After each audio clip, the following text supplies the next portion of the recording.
MDH की हल्दी मिर्ची धनिया करे कमाल। ये रंग दे, ये खुशबू दे, ये तीखा, ये कम पड़े। क्या निराला MDH मसाला।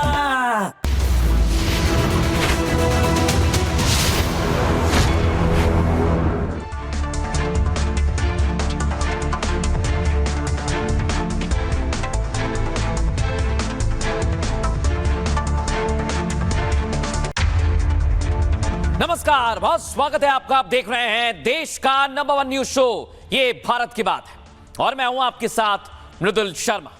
होगी देश की हर बात, दिखाएंगे आपको देश और दुनिया की तमाम बड़ी खबरें। आज खबरों में आपके लिए क्या है खास? घर वापसी का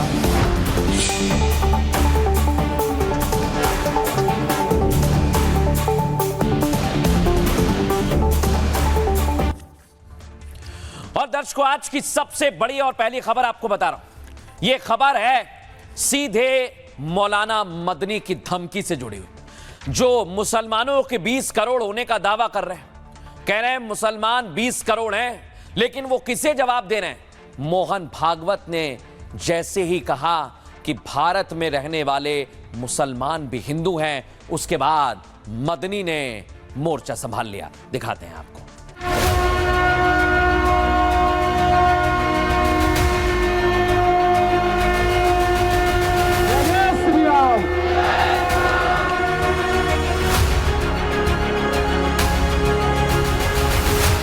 करोड़ मुसलमानों को हिंदू बनाएंगे। ऐसा मालूम होता है कि सिर्फ उन्होंने अपनी माँ का दूध पिया है, किसी और ने नहीं पिया। ऐसी ही सोच वाले लोगों ने इस देश को कमजोर किया है। ऐसे नेताओं की तुलना जो है वो अजमल कसाब जैसे लोगों से करता है। भारत के अंदर सनातन धर्म ही भारत का राष्ट्रीय धर्म है। शिवाजी मुगलों के खिलाफ था, शिव छत्रपति शिवाजी इस्लाम के खिलाफ नहीं था। अब आपको बताएं दर्शकों, ये तो आपने देख लिया कैसे मदनी और कई नेता सामने आ गए, लेकिन ये शुरू क्यों हो रहा है दर्शकों? क्योंकि मोहन भागवत और योगी आदित्यनाथ के बीच मुलाकात और उसके बाद कई नेताओं को मुसलमान वोट बैंक का डर लगने लगा है। लेकिन मुसलमान तो एक कदम आगे चले गए। ये अरशद मदनी वाले मुसलमान हैं दर्शकों, सारे मुसलमानों की बात नहीं कर रहा हूं। अरशद मदनी मुसलमानों को बरगलाने लगे हैं, धमकाने लगे हैं और कह रहे हैं हिंदुओं के खिलाफ हम तैयार हैं। सुनिए जरा कैसी धमकी दे रहे हैं। आज खड़े होकर के कह रहे हैं कि हम 20 करोड़ मुसलमान और 6 करोड़ क्रिश्चियनों को अपने घर वापस लाएंगे।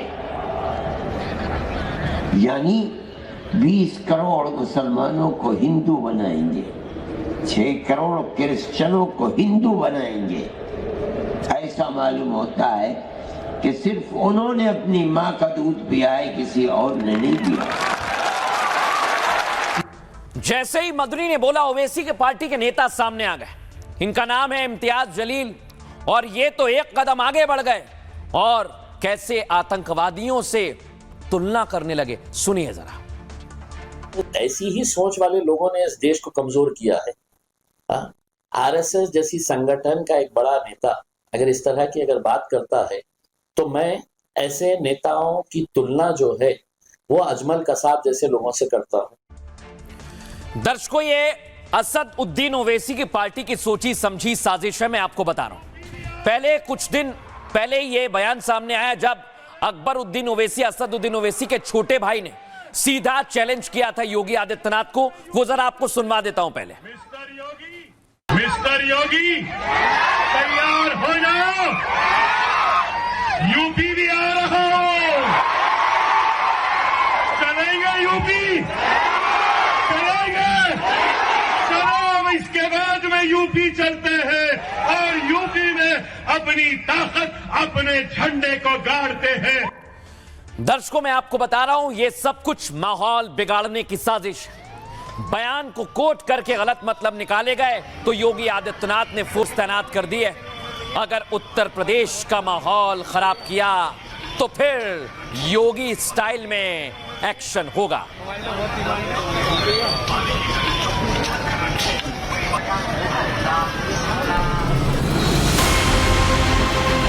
ऐसा मालूम होता है कि सिर्फ उन्होंने अपनी माँ का दूध पिया है, किसी और ने नहीं पिया।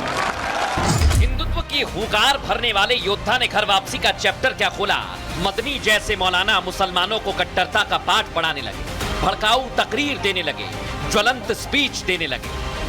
मुसलमान अगर जिंदा रहेगा अपने मजहब के साथ जिंदा रहेगा, और अगर उसका मजहब छिनता है तो उससे पहले मुसलमान कौम खत्म हो जाए। बगैर मजहब के मुसलमान कौम नहीं है। सिर्फ इसलिए क्योंकि मोहन भागवत हिंदू मुसलमान को एक बता रहे हैं, हिंदुओं की घटती आबादी को कंट्रोल करने का प्लान समझा रहे हैं। जो कन्वर्ट हो गए हैं उनकी घर वापसी करवा रहे हैं। भारत में रहने वाले मुस्लिम भी हिंदू हैं, वे कोई अरब से नहीं आए हैं।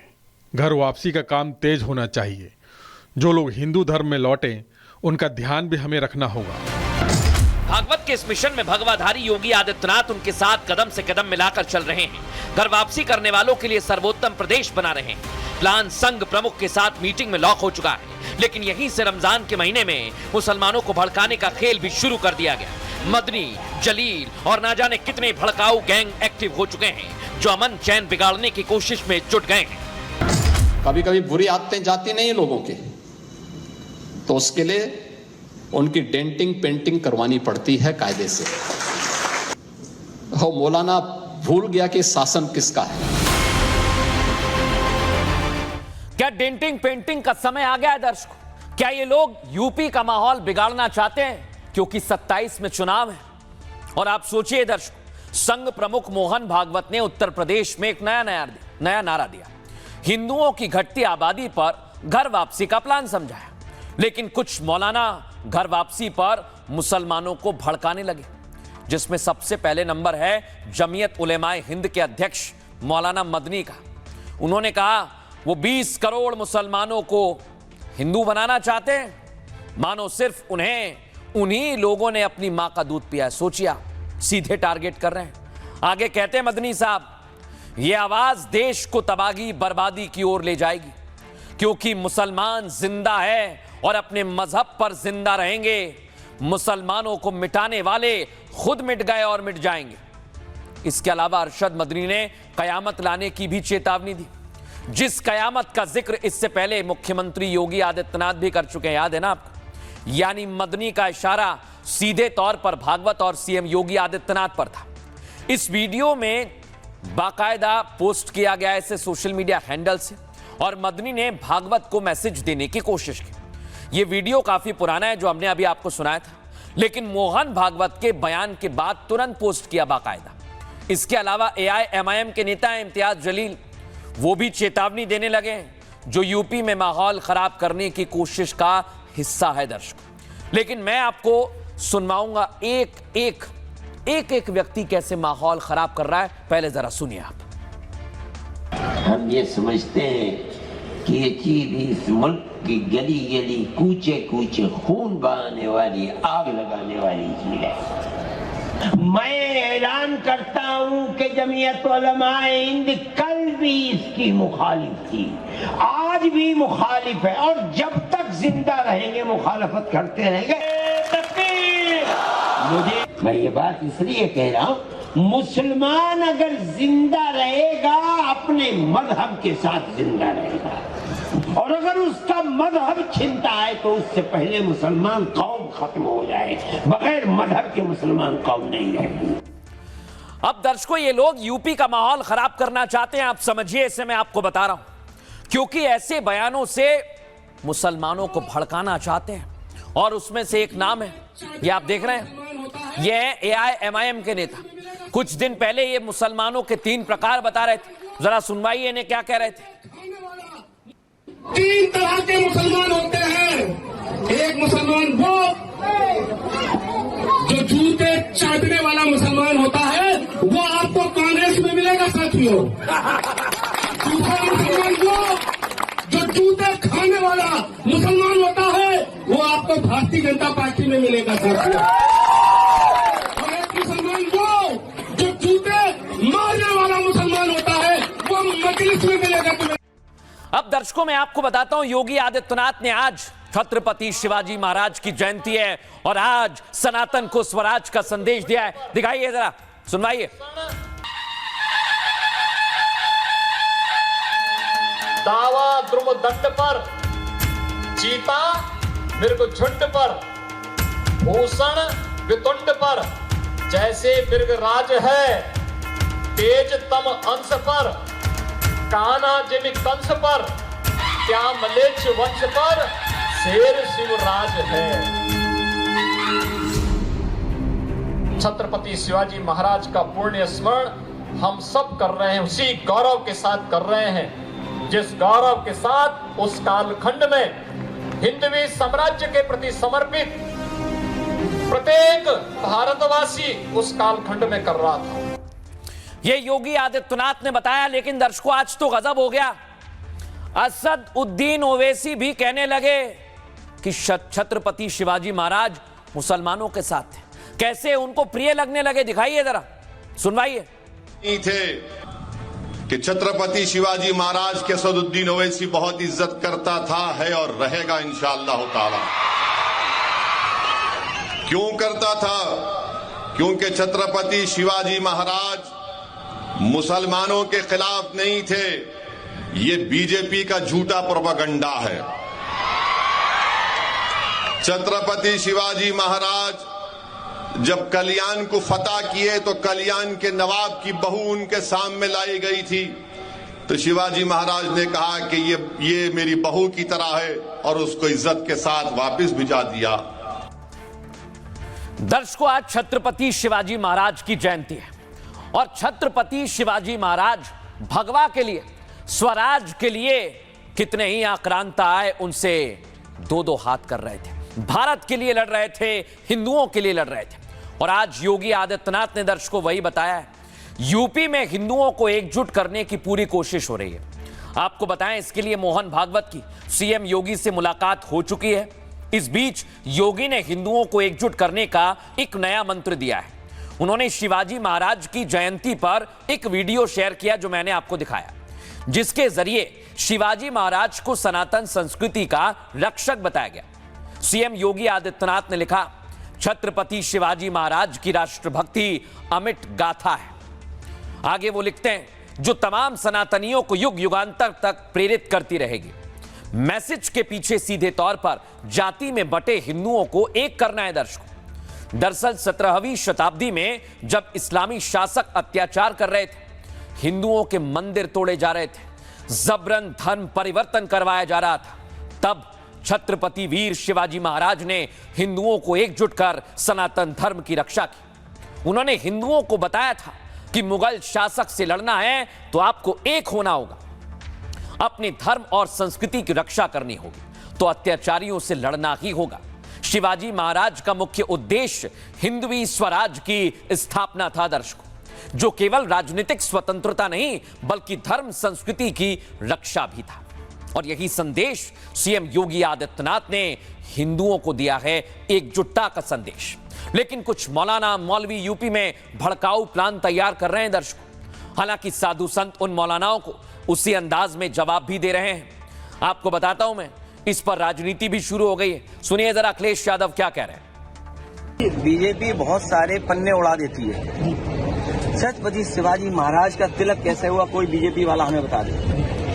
अगर कोई बीजेपी वाला मुझे ये बता दे, मैं इतने पत्रकार साथियों के साथ दावा करता हूं, जो हजारों साल पुरानी लड़ाई है, एक कोई मनु महाराज आए थे जिन्होंने गड़बड़ कर दिया, जिनकी वजह से हम और आप सब लोग बट गए। कोई कुछ हो गया, कोई कुछ हो गया। तो हमारे छत्रपति शिवाजी महाराज जो हमारे पूजनीय हैं, हमारे परिवार के हैं, यहाँ जितने लोग खड़े हैं इन सब के परिवार के वो लोग हैं। अब दर्शकों मैं बताता हूं, समाजवादी पार्टी जहां पर बांटने की राजनीति कर रही है, वहीं यूपी में हिंदुओं को एकजुट करने की राजनीति भी शुरू हो गई। उसकी पहली तस्वीर ये आप देखिए। यहां आज 101 ब्राह्मण बटुकों का सम्मान किया डिप्टी सीएम ब्रजेश पाठक ने। फुल फ्रेम सुनाइए जरा।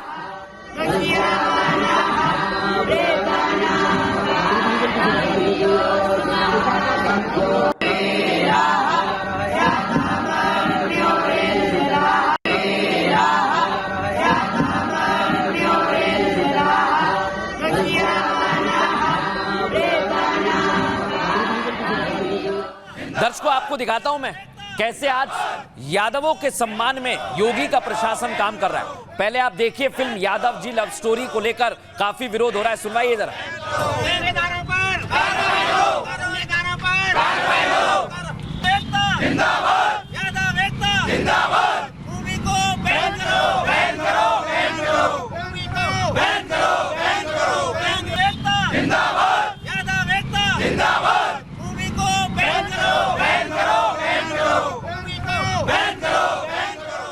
अब दर्शकों मैं आपको बताता हूं कैसे यूपी में सभी को एकजुटता का संदेश दिया जा रहा है और इसकी शुरुआत होती है दर्शकों एक्शन से। यह एक्शन हुआ है दर्शकों यादव जी लव स्टोरी को लेकर फिल्मकारों पर। यूपी की राजनीति 360 डिग्री जाति के इर्द गिर्द घूमती है दर्शकों। और आपको बताऊं मैं, कभी ब्राह्मण राजपूत को भिड़ाने की कोशिश होती है तो कभी आज कानपुर बैंक विवाद में क्या हुआ था पूरी दुनिया ने देखा है और इसकी चर्चा मैं इसलिए कर रहा हूं क्योंकि इसके पहले कई सारे विवाद आए।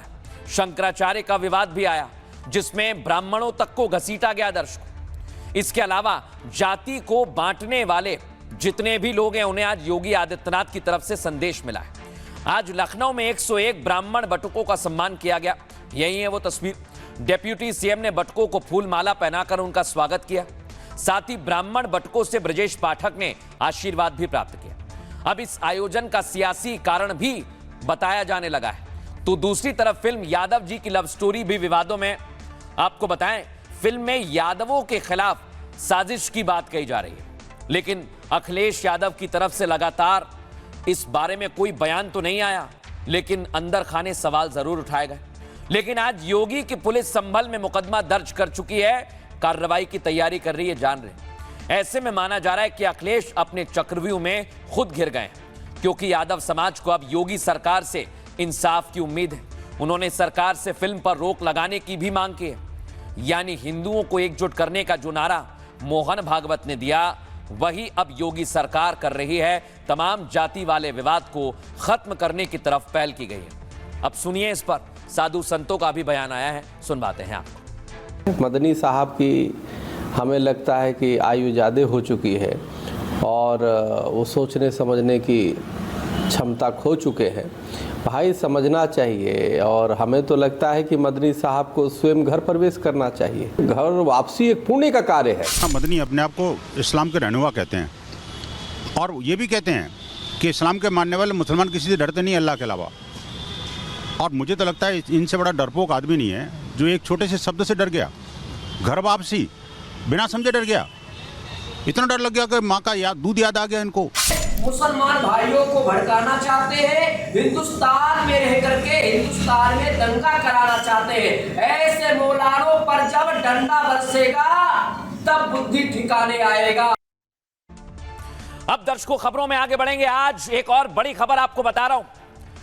भारत भी चिंतित है इसे लेकर क्योंकि खबर है दर्शकों ईरान पर अटैक होने वाला है और यह दुनिया भर के अखबारों में बात लिखी गई है। दुनिया भर में यह खबर है कि ट्रंप ने पूरी तैयारी कर ली है। दर्शकों मैं आपको तस्वीर दिखाता हूं, दिखाइए पहले तस्वीर। ईरान पर क्या ऐसे ही हमला करेंगे क्योंकि वेनेजुएला पर भी ऐसे ही हुआ। ये आई तस्वीर आपको दिखा रहा हूं, दिखाइए जरा फुल फ्रेम।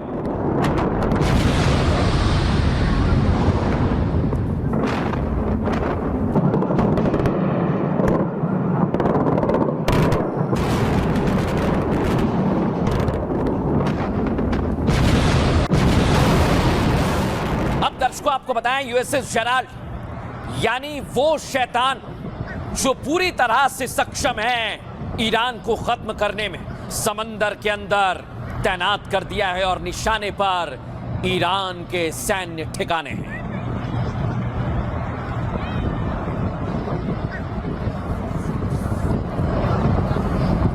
लेकिन दर्शकों आज यह खबर कहां से आई? अमेरिका की तरफ से, व्हाइट हाउस की तरफ से साफ कर दिया गया है या तो ईरान डील करे और अगर नहीं करे तो फिर युद्ध के लिए तैयारी करे। सुनिए जरा। And with respect to Iran, there was some progress made yesterday there. Iran के मामले में कल कुछ प्रोग्रेस हुई है। प्रेसिडेंट ने साफ कहा है कि किसी भी देश के साथ डिप्लोमेसी उनका पहला ऑप्शन है और ईरान के लिए प्रेसिडेंट ट्रंप के साथ डील करना समझदारी होगी। वे अपनी नेशनल सिक्योरिटी टीम समेत कई लोगों से बात कर रहे हैं। He's talking to many people, of course, his national security team. लेकिन दर्शकों, इस लड़ाई में अमेरिका भले ही पूरी ताकत के साथ आया हो, ईरान अकेला नहीं। ईरान के साथ रूस आ गया है। रूस के विदेश मंत्री सर्गेई लावरोव क्या कह रहे हैं, पहले जरा आपको वो सुनवा देता हूं। Удары по Ирану уже были, и последствия. ईरान पर संभावित हमलों की योजना बनाने वाले आग से खेल रहे हैं। पहले भी हमले हो चुके हैं और उनके परिणाम अच्छे नहीं रहे। ऐसे कदमों से परमाणु घटना का वास्तविक खतरा पैदा हो सकता है। ये जोखिम बेहद गंभीर है। अब दर्शकों, मैं आपको दिखाता हूं, ईरान के साथ रूस आया, उसकी एक झलक आपको समंदर में दिखाता हूं। ये ईरान और रूस का युद्ध अभ्यास है। एक्सक्लूसिव तस्वीर दिखाइए जरा।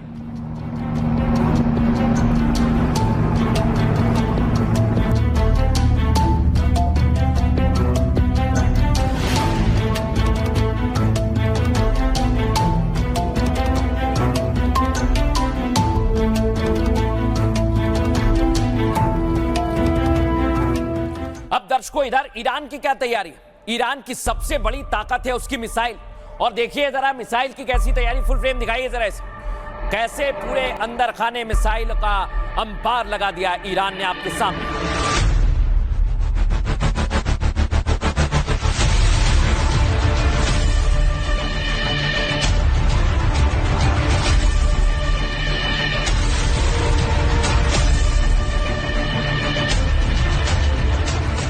लेकिन दर्शकों, खबर यह है कि अमेरिका ने अब आसमान में अपने फाइटर जेट उड़ाने शुरू कर दिए हैं। क्या अब ईरान पर किसी भी वक्त हमला हो सकता है?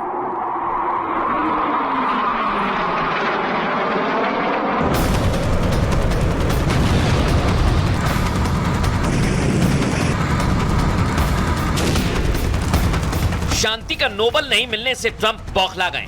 पहले वेनेजुएला पर अपना कहर बरपाया, अब ईरान को टारगेट पर ले लिया। दावा है कि खामनेई के खात्मे का प्लान व्हाइट हाउस में बन चुका है।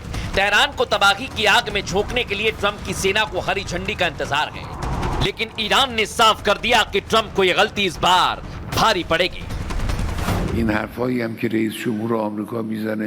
क्योंकि बातचीत की कोई गुंजाइश नहीं है, तो बातचीत के नतीजे पहले से ही तय करना एक गलती और मूर्खता होगी। मिडिल ईस्ट में महायुद्ध की तैयारी है।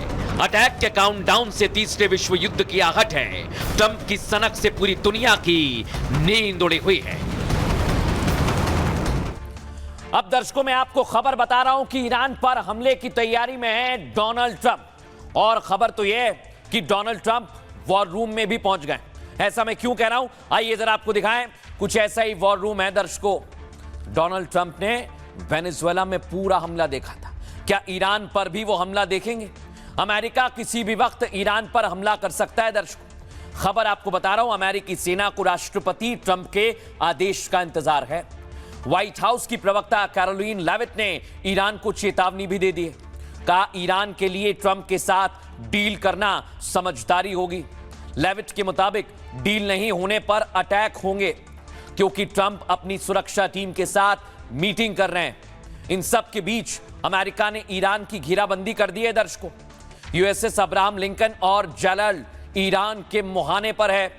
मिडिल ईस्ट के आसमान में अमेरिकी फाइटर्स मंडरा रहे हैं।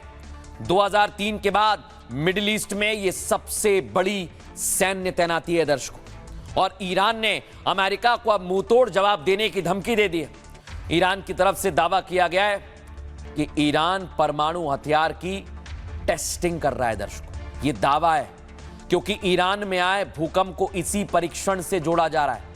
खबर यह है दर्शकों, पूरे देश में ईरान ने नोटम भी लगा दिया है। इसका सीधा मतलब यह, नोटम के चलते पूरा ईरान नो फ्लाई जोन हो गया है।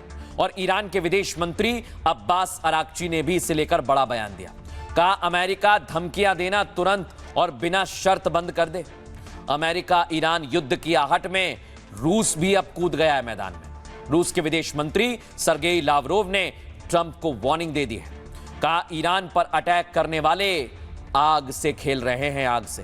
हाल ही में रूस ने ईरान के साथ दर्शकों युद्धाभ्यास भी किया है। आपको बताएं, अगर ट्रंप कोई बड़ा कदम उठाते हैं तो फिर दिक्कत हो सकती है। सुनिए डिफेंस एक्सपर्ट क्या कह रहे हैं।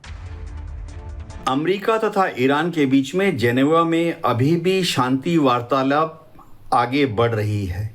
ईरान दावा कर रहा है कि शांति वार्तालाप में पॉजिटिव डेवलपमेंट भी हुई है, लेकिन अमेरिका को लग रहा है कि शायद ईरान अमेरिका द्वारा दिए गए शर्तों को मानने से इनकार कर रहा है। इसलिए पर्दे के पीछे अमेरिका अब अपने एयरक्राफ्ट कैरियर जेराल्ड फोर्ड को अटलांटिक महासागर से भूमध्य सागर भेज रहा है। इसी तरह से इंटेलिजेंस सूत्र बता रहे हैं कि अमेरिका ने 50 से ज़्यादा F-16, F-22 और F-35 स्टेल्थ फाइटर विमानों को सऊदी अरेबिया, इराक और ओमान में डिप्लॉय किया है। यानी अमेरिका पूरी तरह से तैयारी कर रहा है कि अगर ईरान अमेरिका के दबाव में आकर शांति समझौते की जो शर्तें हैं उनको नहीं मानता है, तो आज से एक हफ्ते बाद या एक महीने के बाद अमेरिका ईरान पर भयंकर हवाई हमला करने की तैयारियां कर रहा है। अब दर्शकों, आपको मैं जो खबर बताने वाला हूं वो आपको समझ में आ जाएगा कि क्यों महत्वपूर्ण है और क्यों अमेरिका तैयारी कर रहा है हमले की। यह तस्वीर आप देखिए दर्शकों, ईरान को भी डर है। इस तस्वीर में दो चीज है, जो सैन्य ठिकाने हैं वहां पर आप देखिए कुछ नहीं है, लेकिन जैसे ही खबर आई कि अमेरिका तैयारी कर रहा है उससे कवर अप कर दिया गया है। क्या वहां पर सैन्य तैनाती बढ़ा दी है? और खबर तो यह भी है दर्शकों, यहां सैन्य तैनाती बढ़ा दी गई है, जो मैं आपको दिखा रहा हूं, कवर अप कर दिया गया है। और दूसरी तरफ ईरान में भूकंप आया, जो हमने आपको बताया। दावा यह किया जा रहा है कि ईरान ने परमाणु परीक्षण कर दिया है दर्शकों। यह सिर्फ दावा है, इसकी सच्चाई का भी कोई भी अता पता नहीं है। लेकिन दर्शकों, यह मैं बात क्यों कह रहा हूं, अगली तस्वीर दिखाइए जरा। यह बात इसलिए महत्वपूर्ण है क्योंकि जेनेवा में ईरान और अमेरिका की बैठक हुई है और यह सब कुछ शुरू हुआ है दर्शकों परमाणु को लेकर, और उसे लेकर अमेरिका अभी भी डील करने की तैयारी में है और यह परमाणु वार्ता दूसरे दौर में पहुंच गई है दर्शकों। लेकिन आपको बताता हूं दर्शकों में ईरान क्या कह रहा है। ईरान कह रहा है कि अमेरिका अपनी सैन्य गतिविधियों को तुरंत रोके, उसे बंद करे। पहले सुनिए जरा ईरान क्या कह रहा है। While the United States America की सैन्य धमकियां तुरंत और बिना शर्त बंद हो। posed by the Israeli regime to international peace and security, while the United States America की सैन्य धमकियां तुरंत और बिना शर्त बंद हो। posed by the Israeli regime to international peace and security, while the United States America की सैन्य धमकियां तुरंत और बिना शर्त बंद हो। posed by the Israeli regime to international peace and security। अब दर्शकों जरा समझिए इसे। ईरान कह रहा है कि अमेरिका अपनी सैन्य शक्तियों को बंद करे। अमेरिका कह रहा है कि ईरान पहले डील करे, लेकिन यह डील है कि दर्शकों हो नहीं रही है और इसलिए दुनिया युद्ध के मुहाने पर खड़ी है, क्योंकि अगर ईरान युद्ध में गया तो दर्शकों बहुत ज्यादा दिक्कत हो जाएगी दुनिया भर के लिए। युद्ध की आहट के बीच ईरान और अमेरिका में बातचीत हो रही है। पहली खबर तो यह सुन लीजिए, स्विट्जरलैंड के जेनेवा में दोनों देशों के प्रतिनिधियों ने मुलाकात भी कर ली है। परमाणु कार्यक्रम पर अमेरिका ईरान की बातचीत हुई है दर्शकों। बातचीत में ओमान मध्यस्थता की भूमिका निभा रहा है। आपको खबर दे रहा हूं मैं, अमेरिका की ओर से जैरेड कुशनर और स्टीव विटकॉफ मौजूद हैं और ईरान की ओर से विदेश मंत्री अब्बास अराक्ची पहुंचे हुए हैं। बातचीत में अमेरिका की डिमांड से ईरान सहमत नहीं हुआ। अमेरिका क्या चाहता है दर्शकों? अमेरिका चाहता है कि ईरान यूरेनियम नियमों को सीमित करे, लिमिट कर ले उसकी, जबकि ईरान कहता है कि यूरेनियम संवर्धन का अधिकार अटूट है, उसके पास भी अधिकार है। ईरान के बैलिस्टिक मिसाइल कार्यक्रम को यूएस खतरनाक मानता है और ईरान मिसाइल प्रोग्राम को अपनी रक्षा नीति का हिस्सा बता रहा है। अब अमेरिका चाहता है कि ईरान पश्चिम एशिया में सक्रिय रहे, सशस्त्र संगठनों को वित्तीय और सैन्य सहायता देना बंद करे, जबकि ईरान इन समूहों को अपना हिस्सा मानता है, जिसमें हमास भी।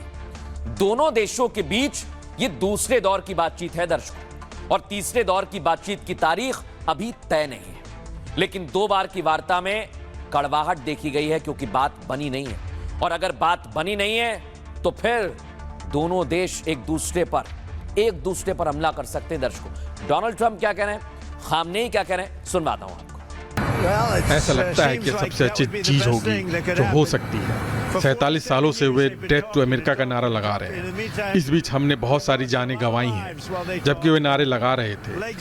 और पैर उड़ जाना, बाहें उड़ जाना, चेहरे उड़ जाना, यह सब लंबे समय से चल रहा है। तो देखते हैं क्या होता है।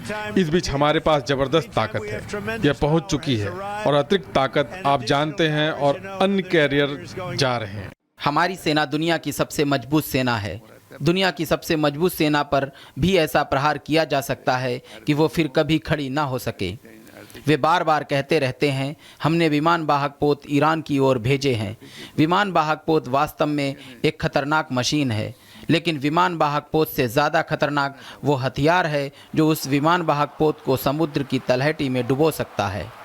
संयुक्त राज्य अमेरिका के राष्ट्रपति ने अपनी हाल की एक टिप्पणी में कहा कि 47 वर्षों से अमेरिका इस्लामी गणराज्य को नष्ट करने में सक्षम नहीं हो पाया है और मैं स्पष्ट रूप से कहता हूं, आप भी ऐसा करने में सक्षम नहीं होंगे। दर्शकों, अब खबरों में आगे बढ़ेंगे। आज एक और खबर आई है। रमजान का महीना शुरू हुआ है। भारत के मुसलमान तो रमजान मना रहे हैं, ईद का इंतजार कर रहे हैं, लेकिन पाकिस्तान में रहने वाले मुसलमान हिंदुओं पर दबाव बना रहे हैं।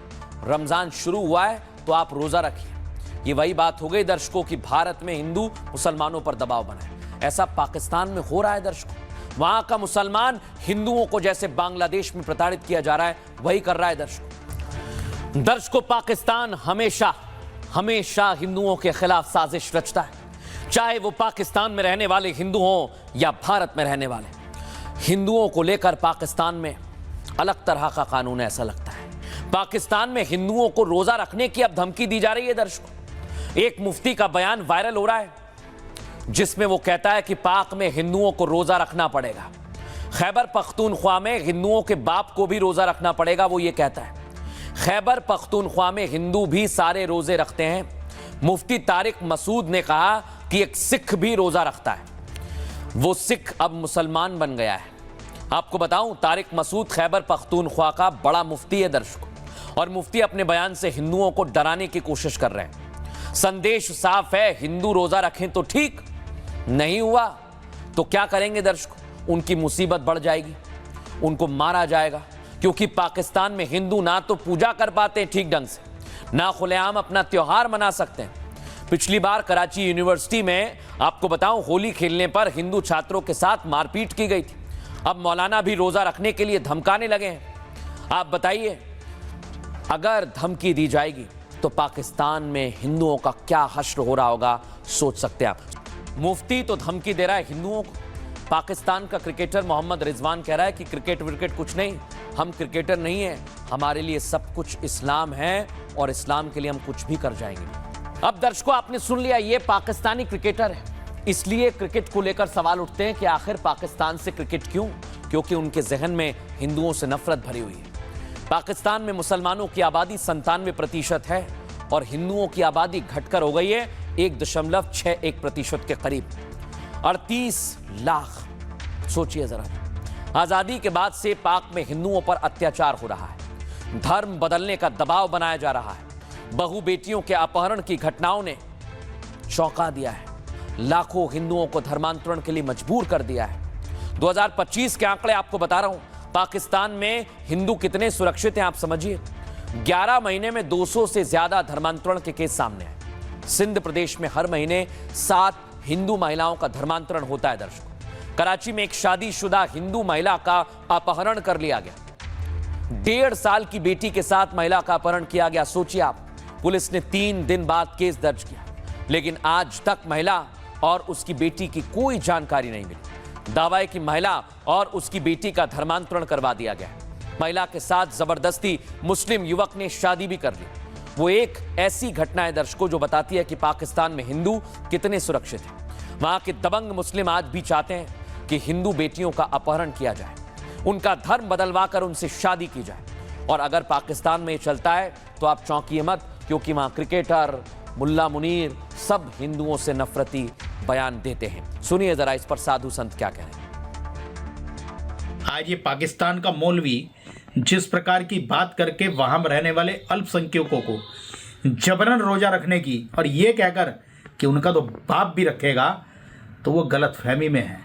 और दूसरी बात, भारत में रहने वाले मौलाना मौलवी अपने लोगों को बताएं कि हिंदू धर्मगुरु कितना आदर और सम्मान के साथ अपने पर्वों को तो करते हैं लेकिन किसी पर जबरन नहीं थोपते।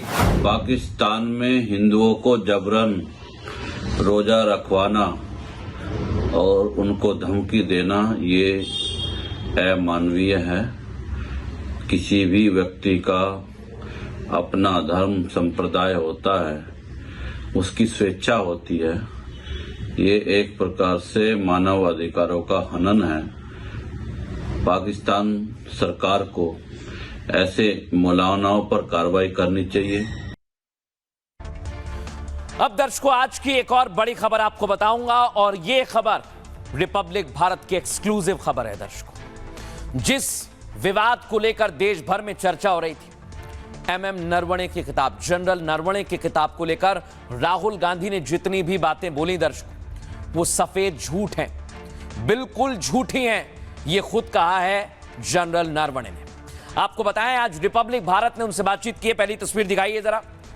राहुल गांधी जो भी बात कह रहे थे संसद के अंदर किताब को लेकर, जो अनपब्लिश्ड है, छपी नहीं है, वो सारी बातें झूठी निकली दर्शकों। जैसा अंदेशा था वही हुआ। अगली तस्वीर दिखाइए जरा। नरवणे ने आज रिपब्लिक भारत से एक्सक्लूसिव बातचीत की और एक्सक्लूसिव बातचीत में उन्होंने बताया कि कैसे राहुल गांधी ने झूठ परोसा है। आज राहुल गांधी को उन्होंने बेनकाब कर दिया, चाहे वो मुद्दा चीन का हो या फिर सेना के एक्शन का। अगली तस्वीर दिखाइए। राहुल गांधी जो ये किताब लेके आए थे और जिस मैगजीन के हवाले से बात कही, उसको भी जनरल नरवणे ने झूठा बताया। कैसे, उसको लेकर आज नरवणे ने खुलासा किया है। जनरल नरवणे से हमने एक्सक्लूसिव बातचीत की है, इस रिपोर्ट में आपको दिखाता हूं।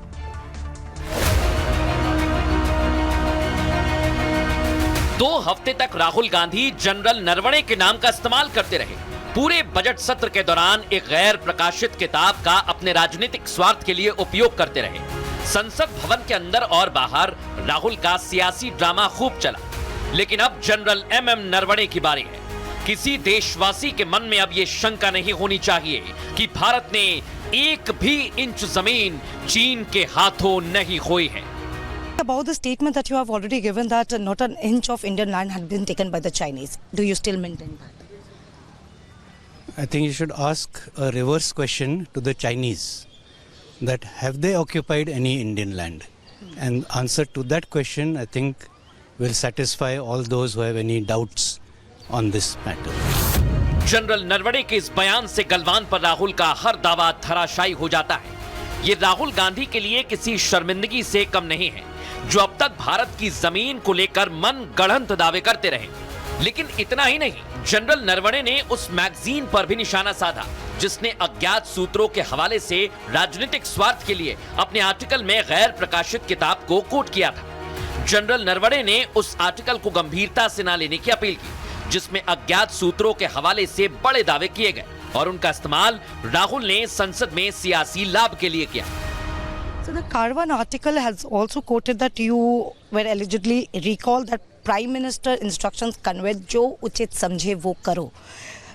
Did this mean that the Prime Minister gave you a free hand as a chief of army staff to take calls you needed to be, or is what, or the other way around, whether Rahul Gandhi is saying that you were left alone? See, once again, we cannot take cognizance of articles which are published quoting unnamed sources.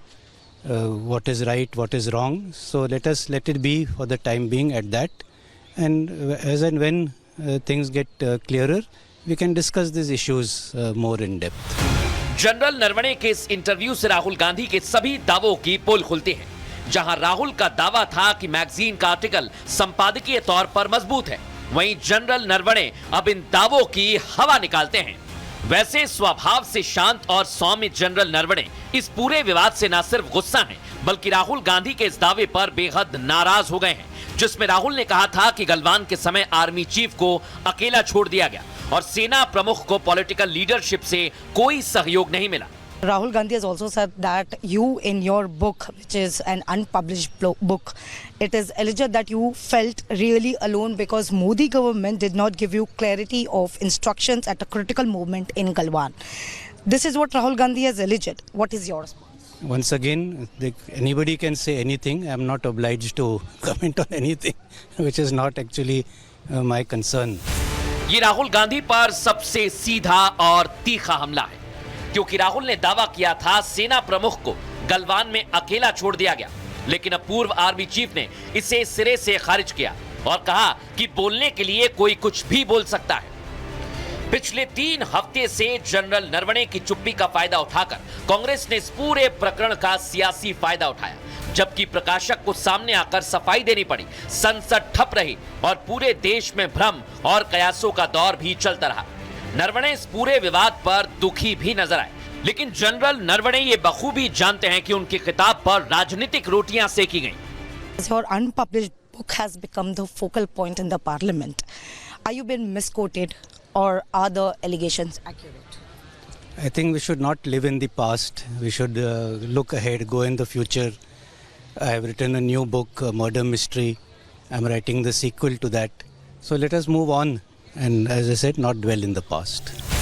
General Naravane के इस बयान के बाद अब हर बात शीशे की तरह साफ है। कांग्रेस के लिए यह बड़ा सबक है कि किसी भी मुद्दे पर आरोप लगाना और भाग जाना उनकी पार्टी का भला नहीं कर सकता।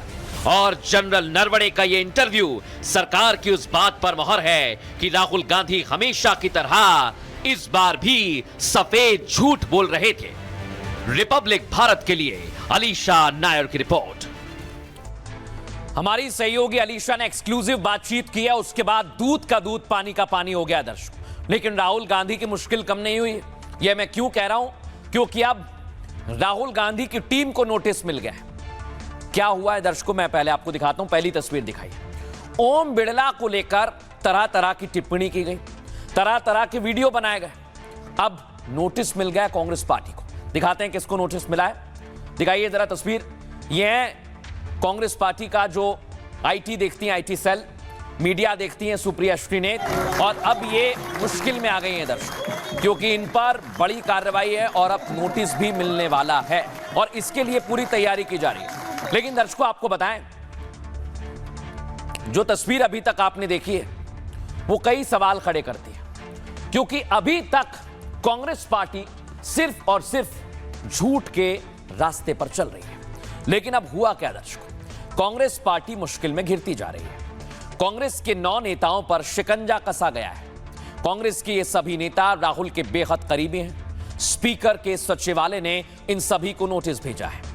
इन नेताओं पर स्पीकर का मजाक उड़ाने का आरोप लगा है। इन पर एआई वीडियो के जरिए स्पीकर पर हमले के आरोप भी लगे। एआई वीडियो में अपमानजनक कैरिकेचर प्रकाशित किया गया, जिसके बाद लोकसभा सचिवालय ने वीडियो को गंभीरता से लिया। सचिवालय के विशेषाधिकार विभाग ने तुरंत उन्हें नोटिस दिया है। यह है वो तीनों नेता। कांग्रेस के नेताओं को नोटिस की रिसिप्ट भी भेजने के लिए कहा है।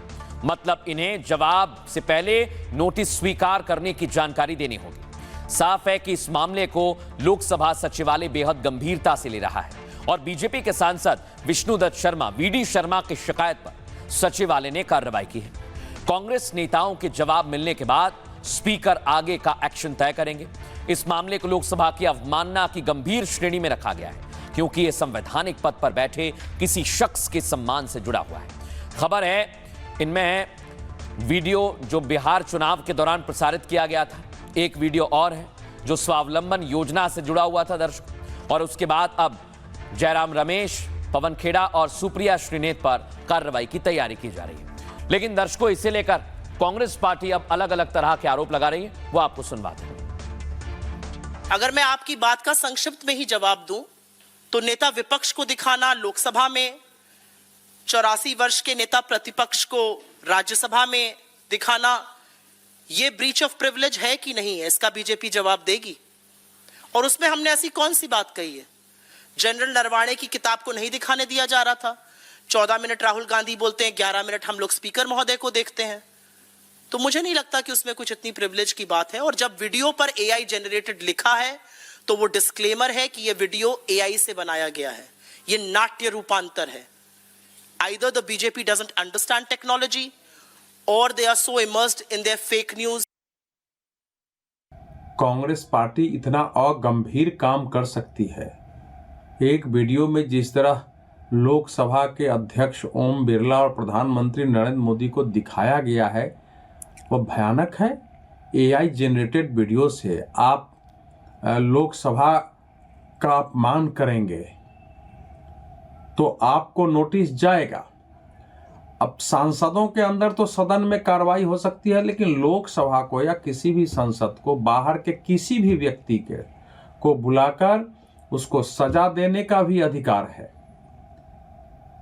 अगर उसमें जैसा दिखाई दे रहा है कि संसदीय विशेषाधिकार का अतिक्रमण है, उसमें संसद का अपमान हुआ है, अवमानना हुआ है,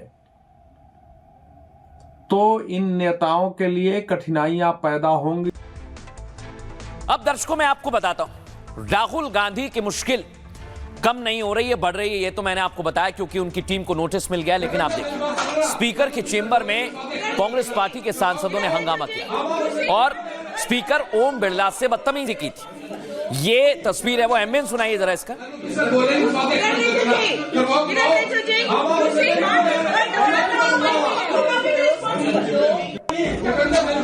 अब दर्शकों क्या हुआ कि इसे लेकर कई कार्यकर्ता आए बीजेपी के, उन्होंने आरोप लगाए। लेकिन अब पवन खेड़ा बता रहे हैं कि यह भाजपा और आरएसएस का गोड़ से फैक्ट्री वाला तंत्र है और बाकायदा उन्होंने इसको लेकर पोस्ट भी किया।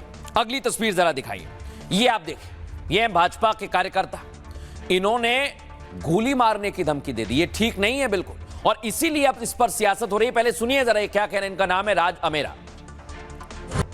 जय महाकाल, जय ओम जी बिरला, जय नरेंद्र मोदी।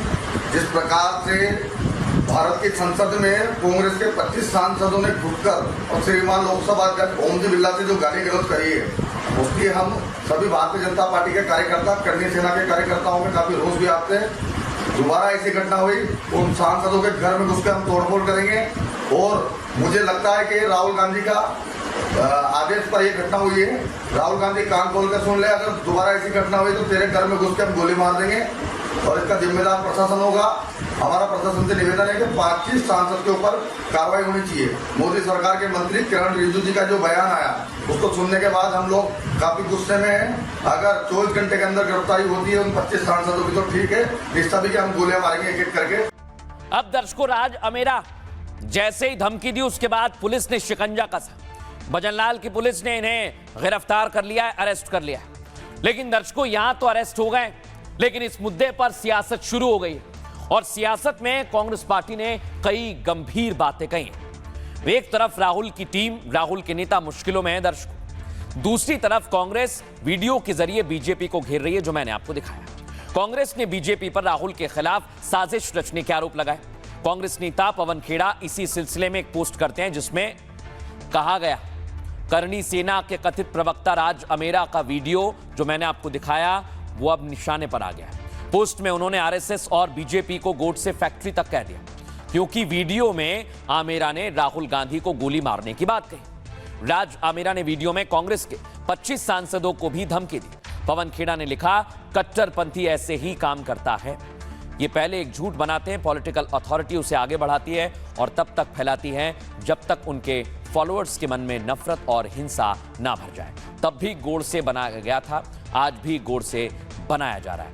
गौर करें तो साफ है, खेड़ा को राहुल गांधी को गांधी बता रहे हैं और राज आमेरा की तुलना गोड़ से कर रहे हैं।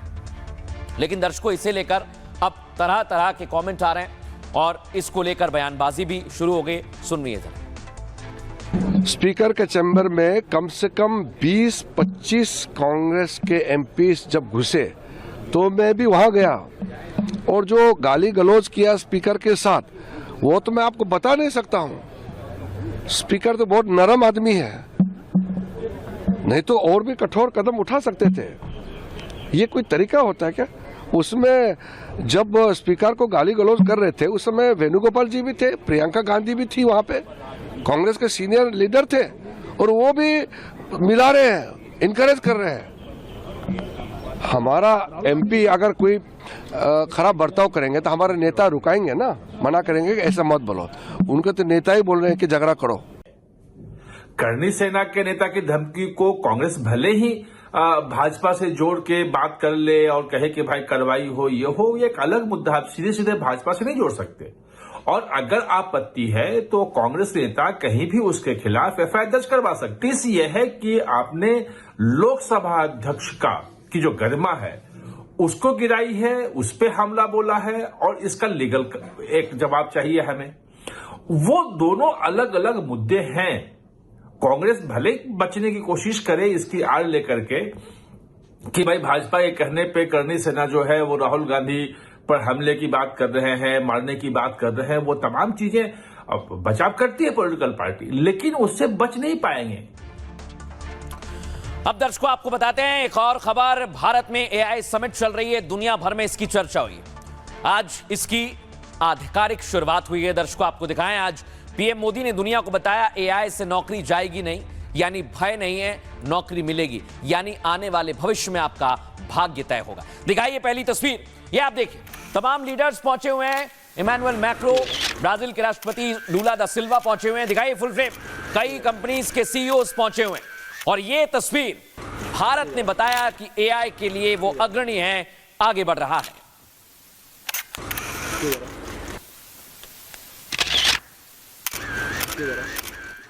अब दर्शकों आपको बताएं, दुनिया के कई नेता पहुंचे, कई कंपनीज के सीईओ पहुंचे और उन्होंने बताया कि कैसे एआई को लेकर साथ में आगे बढ़ना है। ये जो तस्वीर है जो मैं आपको दिखा रहा हूं, कई सारी बातचीत हुई है, लेकिन पहले आप ये देखिए, तमाम लीडर्स यहां सुंदर पिचाई हैं, सैम ऑल्टमैन है और सभी यहां पर खड़े हुए एक साथ बताया कि अब एआई के लिए भारत और दुनिया एक साथ आगे बढ़ रहे हैं।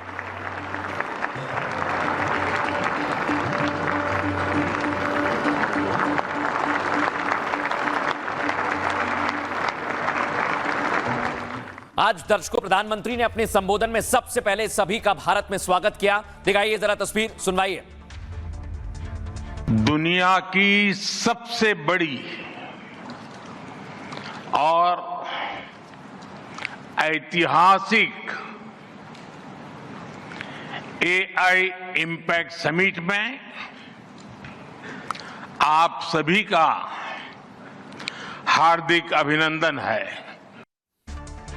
पीएम मोदी ने स्वागत किया तो इमैनुअल मैक्रो ने भी इसको लेकर बताया कि वो कितने उत्साहित हैं और उन्हें कैसा लग रहा है। सुनिए जरा, सुनवाइए। नमस्ते।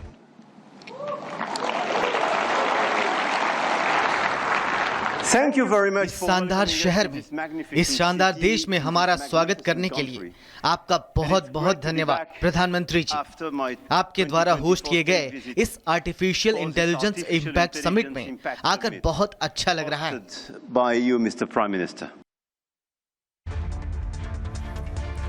अब दर्शकों, आज प्रधानमंत्री नरेंद्र मोदी ने 2 से 3 महत्वपूर्ण मुद्दों पर अपनी बात रखी। उन्होंने बताया कि एआई दुनिया के लिए कितना महत्वपूर्ण है और ये एआई भारत ही नहीं दुनिया को भविष्य में क्या करना है ये बताने वाला है। लेकिन आज आपको बताते हैं पीएम ने मंच से क्या संदेश दिया। पीएम ने दिल्ली के भारत मंडपम में एआई समिट को संबोधित किया। प्रधानमंत्री ने कहा भारत को एआई में भय नहीं भाग्य दिखता है। इस मौके पर पीएम मोदी ने भारत का मानव विजन भी पेश किया। ये क्या है दर्शकों, एम का मतलब है मॉरल और एथिकल सिस्टम। इसके अलावा यानी एआई नैतिक मूल्य और एथिकल गाइडलाइंस पर आधारित होनी चाहिए। ए से है अकाउंटेबल गवर्नेंस, यहां एआई के लिए पारदर्शी और जिम्मेदार शासन की व्यवस्था होनी चाहिए। एन से मतलब है नेशनल सोवर्निटी। इसके लिए प्रधानमंत्री ने बताया जिस देश का डेटा है उस पर उसी का अधिकार होना चाहिए। डेटा सुरक्षा और डिजिटल संप्रभुता बहुत जरूरी है। A for accessible and inclusive, यानी एआई पर किसी एक देश या कंपनी का एकाधिकार नहीं होना चाहिए, सबका होना चाहिए। वी से मतलब था वैलिड और लेजिटिमेट। इसको लेकर प्रधानमंत्री ने कहा एआई का इस्तेमाल यानी यूज कानून के दायरे में हो, यह वैध और विश्वसनीयता से किया जाए, यही मानव है दर्शकों। और प्रधानमंत्री ने मानव को लेकर क्या कहा है आपको सुनवाते हैं। आज new Delhi AI impact summit में मैं एआई के लिए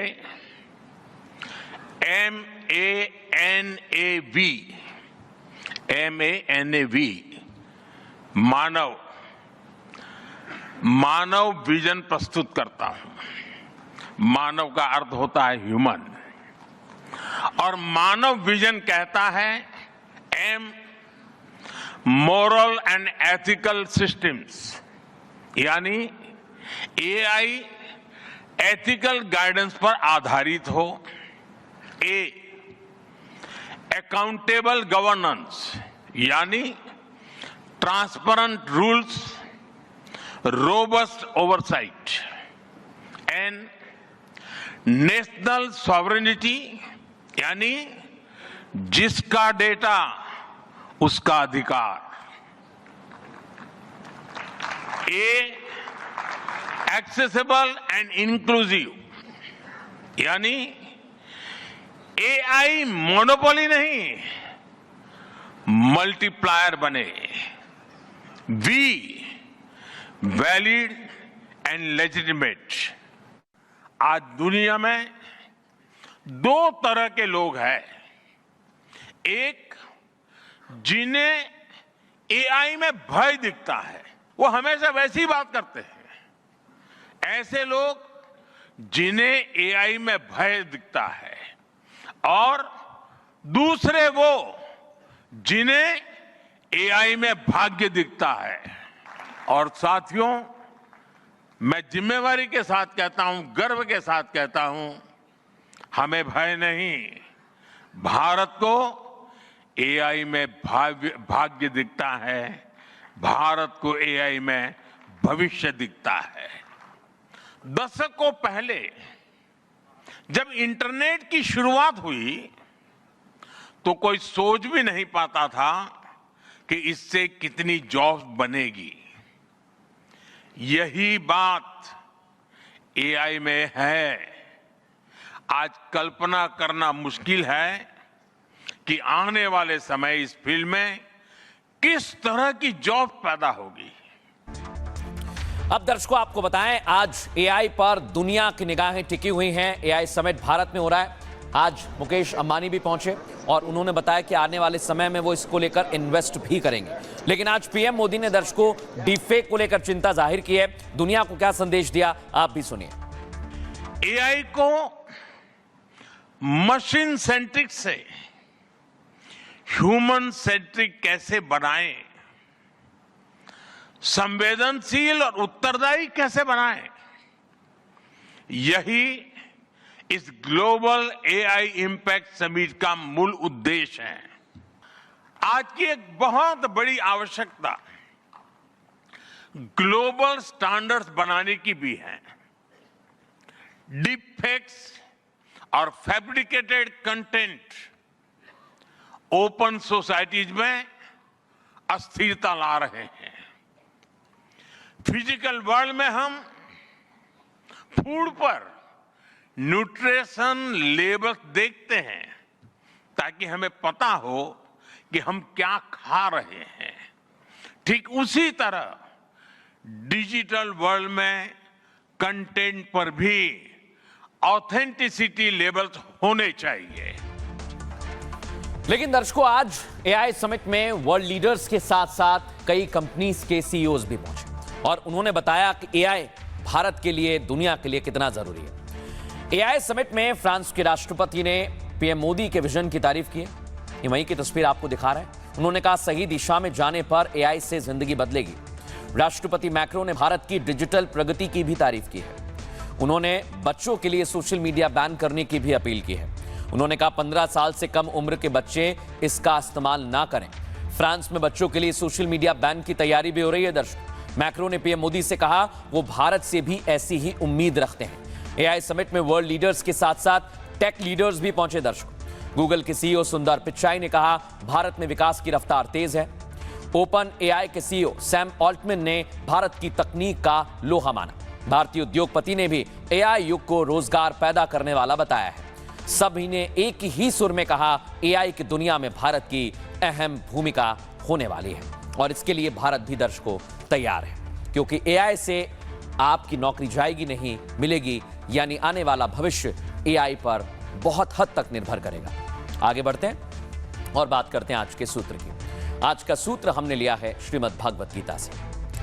भगवान श्री कृष्ण कहते हैं, जब कोई व्यक्ति किसी काम को करने के लिए दृढ़ निश्चय कर लेता है तो पहाड़ भी उसके सामने राई के समान हो जाता है, छोटा हो जाता है। फिर कोई भी बाधा उसका रास्ता नहीं रोक सकती। जब एक छोटा सा झरना संकल्प कर लेता है तो चट्टानों का सीना चीर कर बाहर निकलता है, ये देखा होगा आपने। जब एक नन्हा सा बीज उगने का संकल्प करता है तो पथरीली धरती से बाहर फूट कर निकलता है। और इंसान के पास भी ऐसी ही असीमित शक्तियां हैं, लेकिन इन सभी शक्तियों में सबसे महान शक्ति है संकल्प। याद रखिए, अगर आपने संकल्प कर लिया है तो आपके सपने पूरे होंगे। हम भी यही उम्मीद करते हैं। एक छोटा सा ब्रेक ले रहे हैं, जल्द हाजिर होंगे। नमस्कार। अब आया असली स्वाद। अब आया स्वाद। जब स्वाद के पड़े हो लाले तो MDH का चंकी चाट मसाला डालें। MDH का चंकी चाट मसाला। MDH